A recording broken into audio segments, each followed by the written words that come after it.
Hello. A part of my culture is traveling. If it wasn't for traveling, I would not be the same person today. And I wanted to show 3 massive trips that really represent who I am and what other cultures think of us and how it affects them. The first stop was in Italy in 2016, which was the start of the boat trips with our best neighbors, and where we basically split off and went to different countries.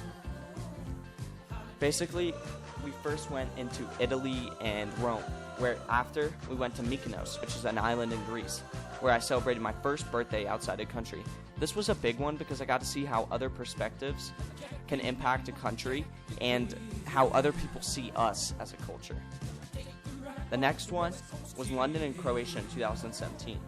This was a trip that showed me a lot on how infrastructure was based on economy or places. A lot of it was also based on how economy was changed or how people thought they could do with their economy.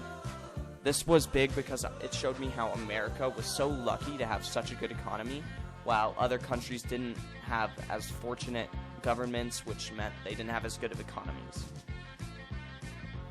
And then after we went to Salzburg, where I celebrated my other birthday because a lot of my birthdays overlay on the trips. The last and most recent trip was Bali, Indonesia, where my mind was absolutely blown away. This was because people had their entire lives set out for them.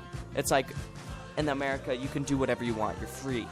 But when you go to Indonesia, you find that people that were farmers, their kids are farmers. And then their kids are farmers. It's hard to get out of that loop, but that's a part of their full culture, you know? It's like if I go in and say, you have to be free.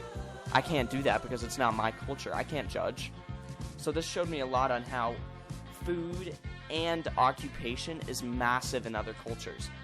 This really let me relate to how our cultures are so much different, which really changed the way I thought about, culture and food and everything like that. So thank you for listening. I appreciate your time. Traveling is my culture because it shows how important it is to me, how it's changed me, and why it's so important to other countries as well. As you can see, traveling is very in-depth in my culture, and I'm just super lucky I get to do it because a lot of people don't. And being able to see the perspectives that other people don't really get to see and see how other countries deal with problems is amazing. So thank you. This is how traveling is a part of my culture.